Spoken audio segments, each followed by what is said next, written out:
Tribuners, berjumpa kembali bersama saya Reta Sunarto dalam acara Tribun Topik. Baik Tribuners, saat ini saya sedang berada di kantor Bea Cukai Surakarta. Seperti yang kita ketahui bahwa kantornya sangat bagus untuk Tribuners yang belum pernah masuk, monggo silahkan untuk mengadukan apapun, informasi apapun, monggo silahkan untuk mendatangi kantor ini ya. Karena menurut survei kepuasan masyarakat, kantor Bea Cukai Surakarta ini mendapatkan nilai A begitu. Kini kita akan ngobrol banyak tentang Bea Cukai dan apa hubungannya tentang DBH-CHT begitu Tribuners. Sudah bersama kita semua Tribuners dengan Mas Irsyad Santoso. Halo Mas. Halo Mbak Reta. Kita agak sedikit jauh gitu ya. Tapi masih kedengeran. Masih kedengeran. Monggo Mas Irsyad untuk memperkenalkan diri kepada Tribuners. Monggo dipersilakan. Ya, baik teman-teman Tribun, saya Muhammad Irsyad dari kantor Bea Cukai Surakarta. Di sini kita akan menyampaikan terkait DBH-CHT ya Mbak Reta. Ya, baik. Untuk Mas Irsyad ini posisinya ada di apa Mas? Mungkin di divisi apa? Oh iya, benar sekali. Jadi saya di kantor Bea Cukai Surakarta di seksi penyuluhan dan layanan informasi. Oke, seksi penyuluhan dan pelayanan informasi begitu ya. Benar Untuk sekali. akhir tahun menuju tahun baru, lembaran baru, Mas Irsyad lagi sibuk apa ini Mas akhir-akhir ini? Benar sekali. Jadi kita ini kalau di akhir tahun itu memang banyak kegiatan. Oke. Jadi karena memang kegiatan dari dana bagi hasil cukai hasil tembakau ini kan bermacam-macam. Nah, nanti akan kita kulik lagi ya Mbak. Oh iya, tentunya kita akan ngobrol banyak gitu ya Iya, Mas Irsyad ya benar sekali. tentang DBH-CHT karena ini emang singkatannya itu panjang gitu ya. Agak belibet ya kalau.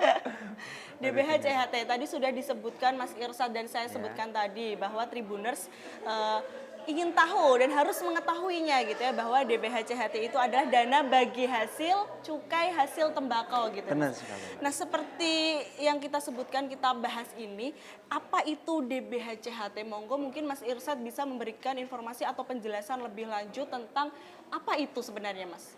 Nah, untuk DBH-CHT sendiri itu merupakan dana dari APBN Mbak Reta. Oke. Itu dipungut oleh Bea Cukai dalam bentuk dana bagi hasil cukai hasil tembakau, itu dipungut dari cukai hasil tembakau. Kemudian itu nanti oleh pemerintah pusat, oleh Kementerian Keuangan akan didistribusikan ke pemerintah daerah. Nah, pemerintah daerah itu dengan komposisi tertentu Mbak, tentunya kalau memang pemerintah daerahnya itu banyak sentra tembakau, itu penghasil ataupun pabrik rokok di situ itu mendapatkan porsi yang lebih besar. Oke, berarti urutannya dari DBH-CHT gitu ya Mas ya, itu dari pemerintah provinsi memberikan dana kepada pemerintah daerah. Benar sekali. Nah lalu dari pemerintah daerah ini apakah ada didistribusikan lagi kepada wilayah-wilayah tertentu atau bagaimana Mas untuk pengelolaannya? Untuk distribusinya, jadi oleh pemerintah daerah nanti akan disesuaikan dengan tugas-tugas masing-masing. Karena DBH-CHT ini kan untuk garis besarnya ada 3 komponen, yaitu kesejahteraan masyarakat, kemudian kesehatan, dan penegakan hukum. Nah, itu nanti akan didistribusikan oleh pemerintah daerah ke dinas-dinas terkait Mbak. Jadi misalnya terkait dengan penegakan hukum itu bisa didistribusikan ke Satpol PP, kemudian ke Diskominfo. Nah, untuk kesejahteraan itu biasanya didistribusikan ke dinas sosial bisa, kemudian dinas tenaga kerja. Nah, untuk terkait dengan kesehatan itu nanti didistribusikannya ke dinas kesehatan. Dinas kesehatan ya. Untuk contohnya ini Mas, dari satu dulu ya, kalau misal dari dinas kesehatan untuk dana DBH-CHT itu akan bentuknya nanti seperti apa Mas? Mungkin bisa dipakai untuk misal berobat gratis atau gimana? Makasih Mbak. Jadi untuk kesehatan ini memang bisa bermacam-macam. Nah, salah satunya yang dapat dirasakan masyarakat langsung yaitu adalah subsidi terkait dengan BPJS. Jadi dalam BPJS itu kan ada yang namanya BPJS PBI, yaitu penerima bantuan iuran. Nah, itu salah satunya disubsidi dari dana bagi hasil cukai hasil tembakau. Oke, dari bidang kesehatan. Oh, Benar jadi sekali. saya jadi tahu ini Mas ya, Iya. karena dari ternyata dari BPJS Kesehatan pun Iya. yang penerima PBI tadi ya, Iya, Mbak. itu adalah ada dan subsidi dari dana DBHCHT sendiri gitu ya Iya, Mas ya. benar Untuk sekali. persenannya dari ketiga tadi mungkin beda-beda atau sama rata gitu Wah, Mas? beda-beda, Mbak. Jadi Oke. paling besar porsinya itu untuk kesejahteraan masyarakat itu 50%, kemudian kesehatan 40% dan penegakan hukum itu sebesar 10%. Oke, seperti yang sudah Mas Irsyad sampaikan bahwa untuk kesejahteraan masyarakat ada 50%. Iya, Ini banyak sekali. separohnya gitu Iya, ya. Nah, benar ini sekali. digunakannya seperti apa Mas untuk mensejahterakan masyarakat gitu? Iya, jadi memang untuk kesejahteraan masyarakat ini kita fokuskan dari Pemda-Pemda ya, karena memang untuk pelaksanaan kesejahteraan masyarakat ini nanti dilaksanakan oleh Pemda terkait. Nah, itu salah satunya yaitu pemberian BLT kepada buruh tani tembakau. Nah, Oh, jadi oke. nanti dari buruh tani itu akan kita data, kemudian akan diberikan bantuan langsung tunai. Tentunya yang melaksanakan nanti dari pemerintah daerah, biasanya dilaksanakan oleh dinas sosial. Oke, untuk saat ini Ya, menurut Mas Irsyad ini ya, apakah dari dana DBHCHT sebesar 50% ini ya ya, untuk kesejahteraan masyarakat itu, apakah masyarakat itu secara puas menerima atau mungkin ada tanggapan negatif gitu Mas untuk dana ya. ini BLT tadi? Untuk dananya sebenarnya karena memang porsinya sudah besar, Mbak, itu masyarakat itu udah banyak sekali, Mbak, yang merasakan terkait dengan BLT ini sendiri. Kemudian juga untuk peningkatan kualitas bahan baku itu juga salah satunya dari kesejahteraan itu. Jadi memang Oke. petani-petani itu khususnya petani tembakau ya, Mbak, karena ini dananya dari tembakau itu ada yang mendapatkan juga bantuan traktor, kemudian Wow. bantuan buat pembuatan irigasi di kebun. Ya. Kemudian ada juga terkait pembangunan jalan, tapi jalan menuju Aksesnya kebun ke kebunnya ya, gitu akses ya. ke kebun tembakau. Oke. Nah, itu Wow. juga ada Oke, juga luar program biasa, seperti luar itu. biasa. Berarti untuk kesejahteraan masyarakat dengan persentase yang besar sekali Ya, 50% gitu ya dari ketiga itu, ternyata masyarakat juga mendapatkan efek yang sangat luar biasa, betul memanfaatkan sekali. manfaat yang sangat luar Iya, biasa juga. Mungkin sekarang seiring berkembangnya teknologi begitu ya Mas ya, bahwa kalau semisal ke kebun dulu pakainya masih yang manual gitu. iya, Dengan sekarang udah ada terbantu. traktor. Ya, betul. Dengan adanya DBHCHT ini masyarakat lebih mudah begitu ya Mas Betul ya untuk sekali. meringankan juga gitu ya Mas ya.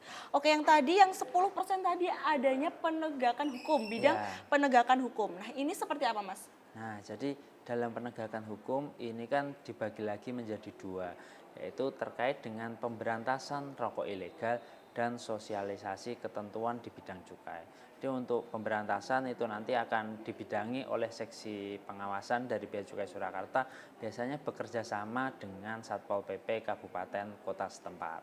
Nah, satu lagi tadi terkait dengan sosialisasi ketentuan perundangan di bidang cukai. Nah, salah satunya kegiatan ini, Mbak. Ini kan Oke, kegiatannya masuk dalam sosialisasi ketentuan di bidang cukai. sosialisasi. Ya, benar Oke. sekali. Nah, bentuknya itu bisa macam-macam. Kalau kali ini kan bisa dalam bentuk podcast, kemudian bisa juga dalam bentuk iklan di media sosial, kemudian televisi, ataupun sosialisasi tatap muka dengan masyarakat.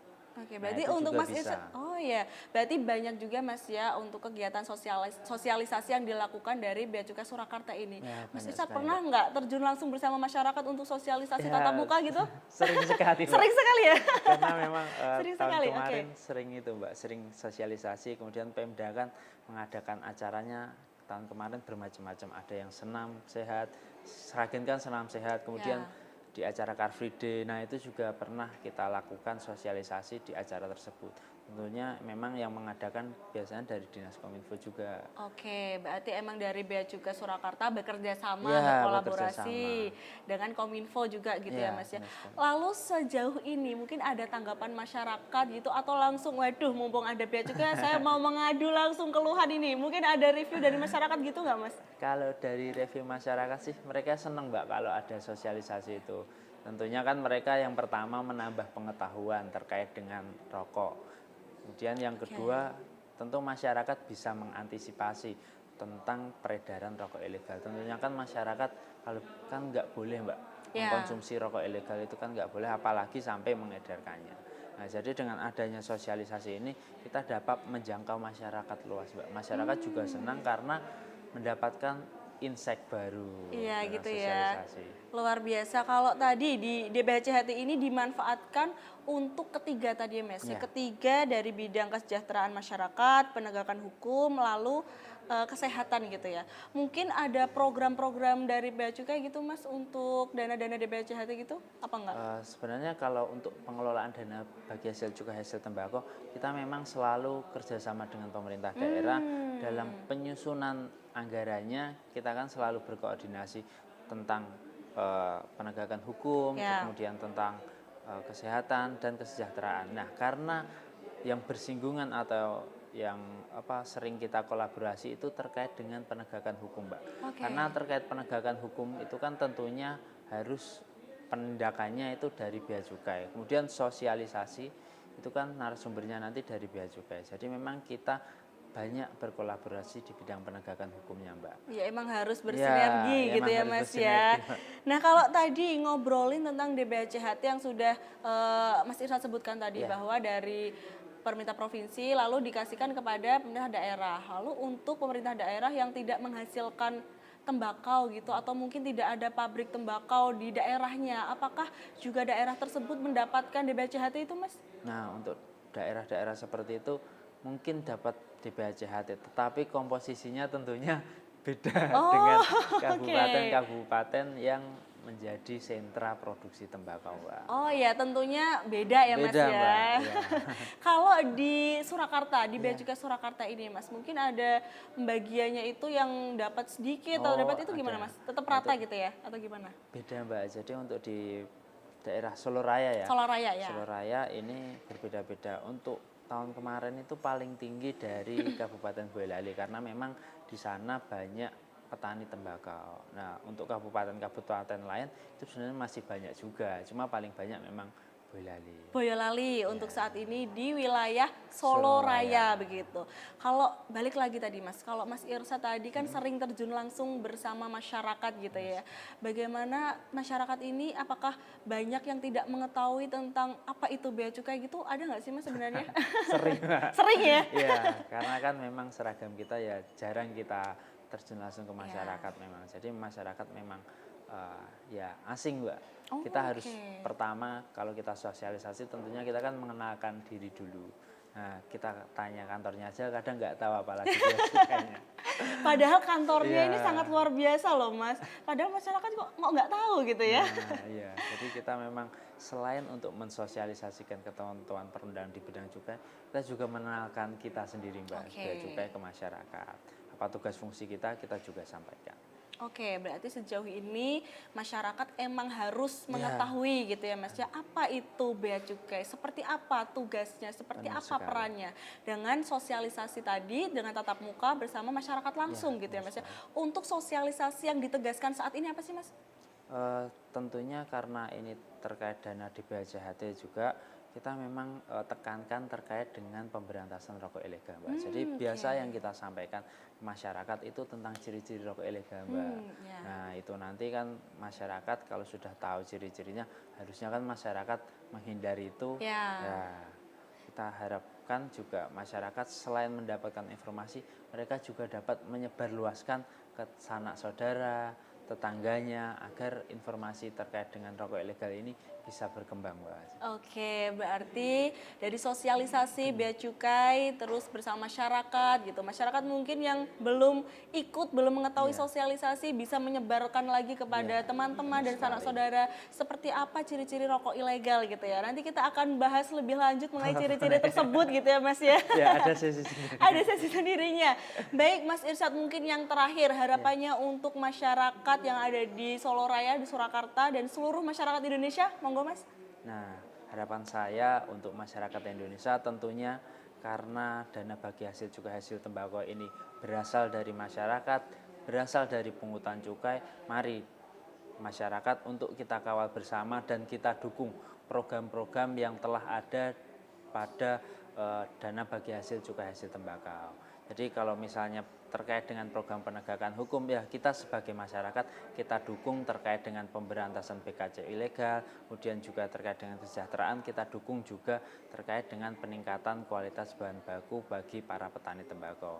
Pokoknya kita butuh kerjasama dari masyarakat, Mbak, untuk mensukseskan serta agar dana bagi hasil cukai hasil tembakau ini tepat kepada masyarakat yang seharusnya menerima. Luar biasa Mas Irsyad, berarti emang DBHCHT ini harus sesuai dengan sasaran gitu ya. Jangan sampai salah sasaran Mas. Iya, karena porsinya sudah dibagi dalam Peraturan Menteri Keuangan 215. Oke, gitu. Karena seperti yang kita ketahui sudah disebutkan sama Mas Irsyad tadi bahwa emang kesejahteraan masyarakat ya Mas ya. Iya. Itu ada 50% sendiri begitu Tribuners. Nah, untuk Tribuners yang belum tahu di mana kantornya, monggo silahkan mampir-mampir. Mungkin ada informasi apapun silahkan disampaikan karena kantornya dekat sekali dengan jalan raya gitu ya Mas ya.